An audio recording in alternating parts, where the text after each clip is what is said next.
Hi, and welcome to the Working Tools Podcast. Today we will be discussing Masonic tattoos.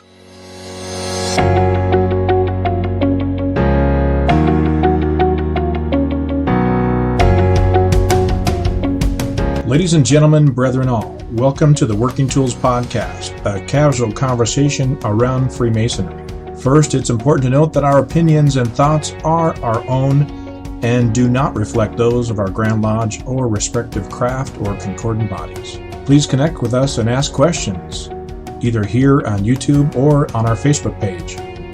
We'd also appreciate a thumbs up and especially any comments on our videos.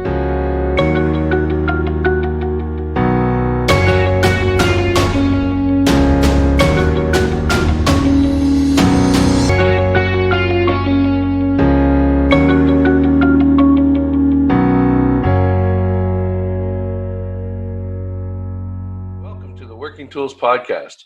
I'm Worshipful Brother Steven Chung from Prince Charles Lodge in Kelowna, British Columbia.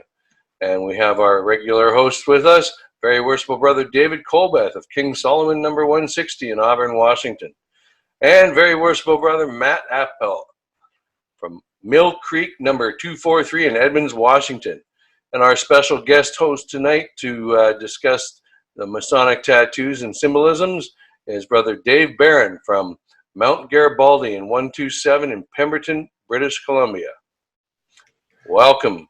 How you doing, Dave? Doing great. How are you guys doing tonight? Good. Fantastic. So we should say that if Dave looks familiar, he's one of the original podcast team, one of the original tools, if you will, in the Tools podcast. Nicely put. So welcome back. This is a family show. Guys. It's been a minute, that's for sure. Awesome. So, Dave, why don't you tell us how you see the symbolisms in Masonic tattoos and their connections? Well, where to start? Right off the bat, eh? I'd have to say that 90% of the tattoos I do now are very symbolic in nature because my clients know me for this. I feel that a tattoo is more than just something that you put on your body for other people to look at you. It's for yourself. It's deeply personal. It creates a feeling within that can affect your entire life. You know, you wake up in the morning, you look at your tattoo, especially if it's a Masonic tattoo, and you're very proud brother to show that off. That can carry with you all day long as you walk through your life. And, as a Mason myself, every symbolic tattoo in a way, like every tattoo I do is Masonic because it is done by a Mason. So there's certain principles and things that I take into account when creating the artwork, whether it's how I lay it out geometrically, what specific symbolism is in it, and I guess you could say the kind of the morality behind what I do, because there's specific tattoos that I won't do, and other times when people come to me with symbols that I know, shouldn't necessarily be put on your body if you want to, grow up one day and have kids and a family. So I do everything I can to always kind of push the tattoos towards being, representative of truth and compassion, brotherly love, those different aspects. And it's really hard to make a distinguishing break between a Masonic tattoo and every tattoo that I do. Because, I might do a tattoo that's a square and compass, but then I might do a tattoo that is just sacred geometry, but I base it on all of the geometric principles that exist within the square and compass and take all those things into account. So clients may get Masonic tattoos without even realizing that it's Masonic because it's done by somebody who is a Mason and, deeply follows that, the symbolism and, the principles behind it. How long have you been a tattoo artist? Well, that's a hard one to put a number on, because it's like asking how long somebody's been drawing pictures for. But I bought my first tattoo gun when I was 17, tattooed myself, did terrible job right here. First tattoo ever right there. I think my parents and family were quite surprised. And then, continued just tattooing friends. And I started as what they would call a basement scratcher, somebody with no renown. Somebody, you're paying kind of cheap rate because you're coming to my house and I'm tattooing you and I'm just learning as I go.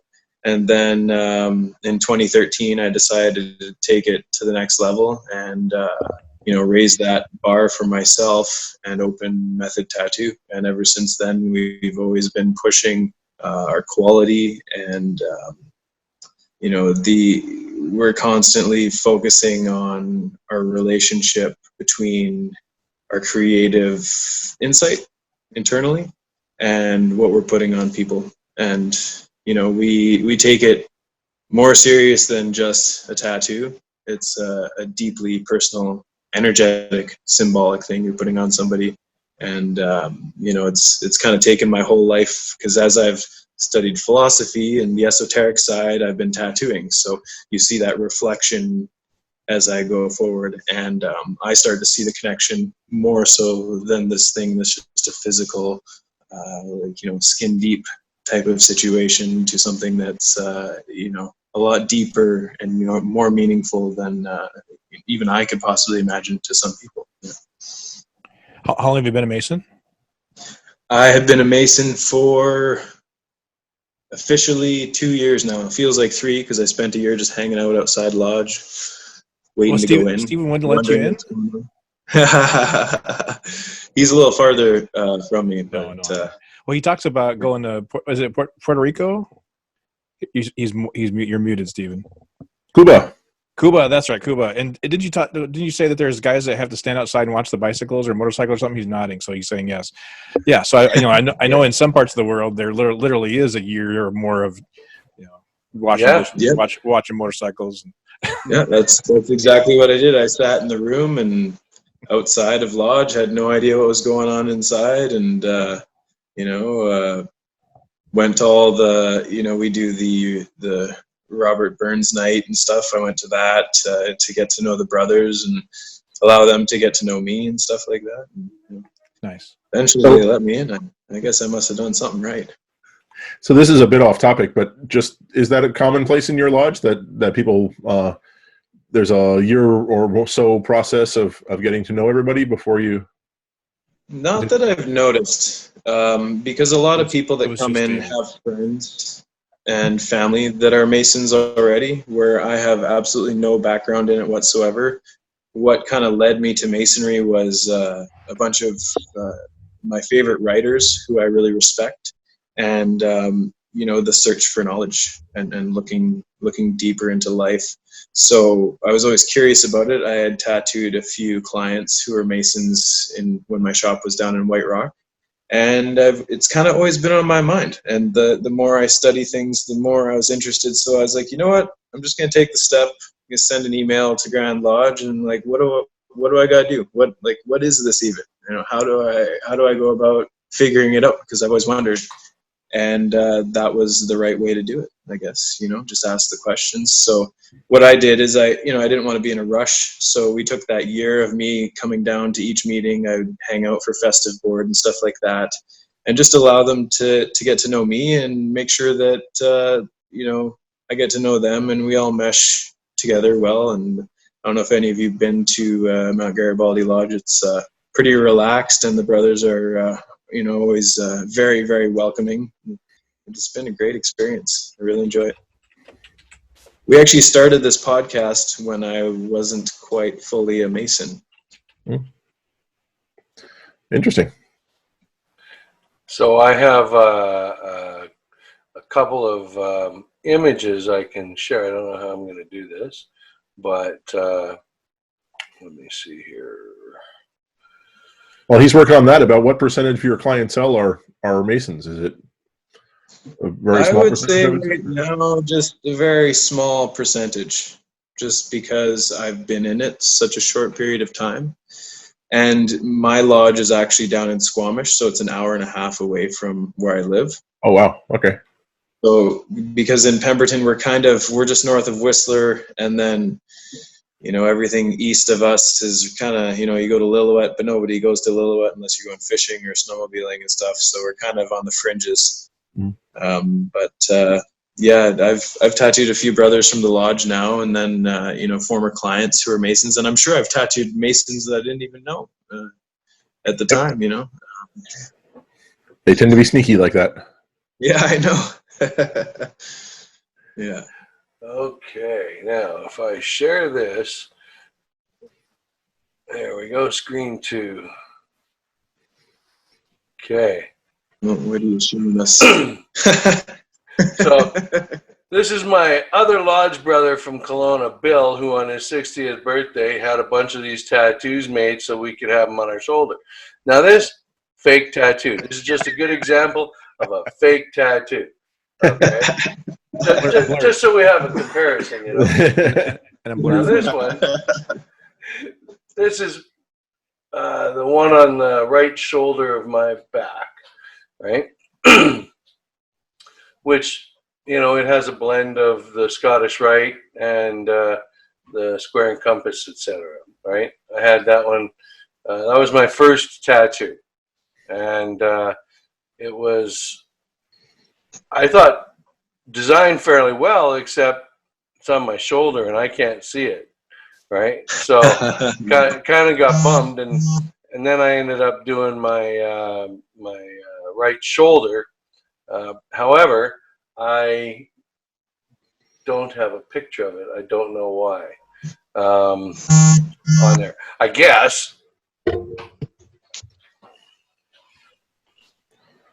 There you go. I see. Right. So I've got the DeMolay square and compass, or I got the DeMolay crest. I've got the all-seeing eye. I've got the pillars, the broken column, and the other one. Right. And that was, hang on, the light. There. Don't know how well that's showing up on the screen or not. But anyways. Oh, yeah, we can see what's going on there. So that one I had put there and redesigned so that I could actually see the art and appreciate it on a regular basis, right? Yes, yeah. What Dave said at the beginning is very true. They're very personal and usually have a deeper meaning. This particular one that I put on my shoulder that I just shown kind of is my journey from DeMolay into Masonry with a few of our important symbols. And so there's a lot of, it invokes a lot of thought about my years in DeMolay and my entrance into Freemasonry, and some of the things I learned right away.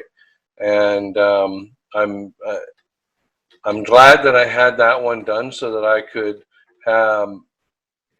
because every time I see it, it makes me think about different things, different aspects. Yeah, that's awesome. Something that I always talk to my clients about is, often I'll have people come in, they want a tattoo, but they don't know what they want. And the best way I explain it is a tattoo often it's kind of a bookmark at the beginning or the end of specific important chapters in your life. So it's really important to have that mark because, it's easy to move on in life and forget about these things, but having that little reminder is always great, every time you look in the mirror. Plus, it's not hanging on your wall at home. You get to walk around with it. If it's hiding under your sleeve, you're secretly a badass and nobody knows. That helps in social situations. So I guess I should ask David, do you have any tattoos? So my standard line. That sounds like a yes, but careful. Again, this is a family show, so I've got to be careful what I was in the Army, and I enjoyed the ale, and what was in a tattoo parlor many times after enjoying myself. I've even had a few picked out, but my standard line now is, but have you ever seen a bumper sticker on a Ferrari? No, it's a total joke. I do love the artwork and I love the concept of it, but no, I have not participated in that yet. You have to come up to Pemberton. Other than the Bill's 60 tattoo style. Well, you know, I did have what do you call it? A philosophy years ago. I was never, ever going to get a tattoo. Why would I scar my body, mark my body? It would just make it so that people could differentiate between me and my twin brother. And there's some benefits to and so I just. Is he as good looking as you though? Well, you know how he's what do you call it? Emulated after this beauty. Yes. Yeah. And so I always said I was never going to get one. And then when I was 40 and met my second wife, she had a couple of tattoos. And so, of course, I naturally grilled her as to why and what. And, and so she'd tell me the stories about them. And again, it had a lot to do with the meaning. And there was a milestone in her life. And that's what got her to get these tattoos. And at the time, I was doing soul searching and all that because, I had recently gotten separated and divorced and all that fun stuff. And, you do a lot of reflecting in those times, right? And DeMolay was a very important part of my life. And at Masonry, I had been in lodge for 10 years and I was enjoying it. And then it was like, okay, I can see the reasonings behind somebody getting a tattoo. And so I said, okay, well, I guess it's not all that bad. I should try it. Why not? And, my only regret was the fact of poor choice of placement, because I was doing it for a purpose of memories and importance to me, and I can't see it. So, it was very disheartening, that part, because I made a bad choice on where I had it placed. So, of course, I had to go and do that second one there and where I could, have it seen, and I could see it all the time. And I'm really glad I did, So, Matt, how about you? Where's your tattoo? I also don't have any. I threatened when I was in the Navy, I was in a couple of ports that I threatened my wife I was going to go out and get one, and I was informed that I shouldn't return if I did. So she was not enthusiastic. So I have not yet done so. I don't know that I ever will. I'm not opposed to the idea, but I don't know that it's definitely like the way I explain it to people is, not everybody should have tattoos. It's only if you feel the deep kind of inner need to go out and put this on your body. If not, then there's really no point in getting anything, because like at my shop, we specialize in one-off pieces, larger stuff that is all hand-drawn per client. And the worst thing that I find, or for me, because symbolism is extremely important in my life and in my shop and my business. If you guys were here, walked through my shop, you would see a little kind of hint of Masonic symbolism in probably all of my paintings without me even really realizing it at the time, until later when I became a Mason. I was like, oh crap, I guess that's kind of but there's times in our lives where some of us, if we feel the need, Steve, like you were going through a time where it was necessary, and it's better to wait for those times. It's not something you want to rush. It's not something you want to just kind of, fly into without thinking about it, unless you're that kind of person that, doesn't care, which they do exist. They're characters. But, I definitely, when people are like, oh, well, I don't have tattoos, I'm like, that's good, honorable, if anything, because it means you didn't just go out and get something just for the sake of getting it. And if you're thinking about it, it's good to keep thinking about it. And I have most of my clientele is middle age, and I commend that, because when somebody comes to me and they're 40, 50 years old and they're like, I want this tattoo, and it's my first tattoo, and I want this whole piece, and I want it to mean this. That's probably my best scenario where I do the best in, is because now there's a specific I guess feeling that goes along with that, and purpose, and it matters. That person came to a point in their life where this is a milestone, and they need to record that on their skin so that they remember it forever. Whether it's, overcoming things or dealing with the loss of a loved one, or any of those things, and it's really important. It's not something to be taken lightly, and it's, I definitely respect when people take their time and they don't rush into it. So how often is it someone comes in and says, I want this, or someone comes in and says, gosh, I was thinking, something with a flower and a whatever and a whatever.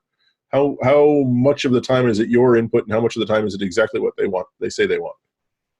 Well, that kind of has changed throughout my career. When I first opened my shop, I kind of just had to tattoo anything that came in the door, anything anybody wanted. And then I had to learn to, even if it's something I don't like it's a feather with birds flying out of it. I've done that thousands of times. I can't even explain it. Or infinity symbols with birds coming out of it, hundreds of thousands of times. But it's important to me to take that, and I'm going to make it the best one I've ever seen in my entire life. So I learned that. And then through my career, what has started to happen is I develop my own style without really trying to. Everything that I do kind of looks like I did it. And what happens is, early in your career, you have to take everything. It's just like an apprenticeship at any job. You got to do all the dirty work to understand every process and how it works, and to understand every technique as you go, and every style. So throughout that, I've gotten to the point now where people will come to me with an idea, but now it's 100% a collaboration. It's no longer, it's very rare that somebody comes to me and is like, I want exactly this. Usually they come to me and they say, I want to represent this, or if they come to me with no idea at all, they just have sort of an idea of what they want to do, I'll ask them, what does this mean to you? What's the story behind it? Do you want to, where are you at in your life right now? What things have you overcome or dealing with that you'd like to symbolize? And do we want it to be, have a dark mood to it that reminds you of something intense? Because some people, need kind of a slap in the face now and then with their own mind. And some people want something nice and light to look at, to have something to go towards, right? So now I'm at the point where most of the stuff I do, I just draw on the person with Sharpies right there by hand, and they have very little input on what the outcome is, but everybody's always happy. So it seems to work well. It's one of those things that I've learned through, I guess the esoteric side of things and the principles that I study and whatnot. I've learned to take myself out of the process. The self being my ego, or the thing that says, when you walk into a room, say you're a painter and you look at something, or say you work on cars and you look at a car and you're like, oh, that's terrible. It should be done this way. It should be done that way. Using judgment, that's putting yourself into something. So what I've learned is to be able to take myself out and just draw.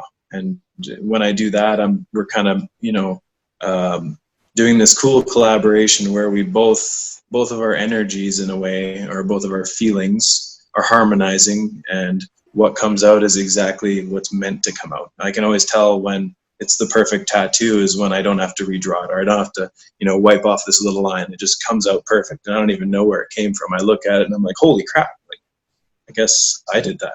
But is there a bit of a meditative state that you go into as you're? Very much so. Yeah. I guess people call it flow state, or different things like that. But I basically, the way it feels to me is when two guitars are tuned in perfect harmony, You pluck one string, the other resonates. You pluck this string, that one resonates, and that's kind of where I work every day. That's what we do. Is kind of work in that way. It's kind of an unquantifiable thing to explain or talk about, but I'm sure you guys can kind of get the idea. What I mean. Well, I know I appreciate his art. Dave is the artist behind our logo for the Working Tools podcast, right? And he created that for us. So truly appreciate that. I'll have to show you the page of 50 Working Tools logos that I drew before I came close to that one. That would be cool. I've got to ask you. I'll have to dig it out. I know it's kicking around somewhere. You said you're a graphic artist, and obviously if you did the logo, you're pretty familiar with that sort of thing. Did you do the painting behind you there? Yes. That's a painting I'm working on right now. It's really important to me in my tattoo shop that we stand separate from every other shop. I don't really consider us a tattoo shop per se. We're more of an art studio. Like with my apprentices, I spend 90% of the time with them and their artwork itself. Whether it's painting, so we do acrylic, watercolor, oil paints, airbrush, spray paint, pinstriping, and each thing has a principle within it that you can carry through to tattooing. Because tattooing is just using a tool to do something, right? Like a carpenter isn't just a good guy. He's not like a sawer, right? He can do everything. He can use all the tools. You can use all the working tools that are available to you, you know? So I really like to separate it and not say, you know, I'm just a tattoo artist. I'm an artist that happens to use a tattoo machine as well as a paintbrush. And in my shop, we do everything. We do graphic novels, comic books. We do digital artwork for local businesses and signs and logo creation. We do vehicle wraps and stuff for race cars. And just, if I can do something different every day, then I know I've achieved my goals with the shop, you know. Very cool. All right. Well, we're coming to that time of our recording that we would like to bid everybody a fantastic rest of your evening and whatnot. But in closing, Dave, do you have any final comments on Masonic Tattoos? Steven, I think we might need a second show. I've got some questions I want to ask him. So, I'm just gonna throw it out there that we're gonna have a part 2 here, and I've got some questions that didn't get asked. So, okay, we got more to come. Well, thank you very much for joining us for the episode 1 of Masonic Tattoos, and join us again for part 2.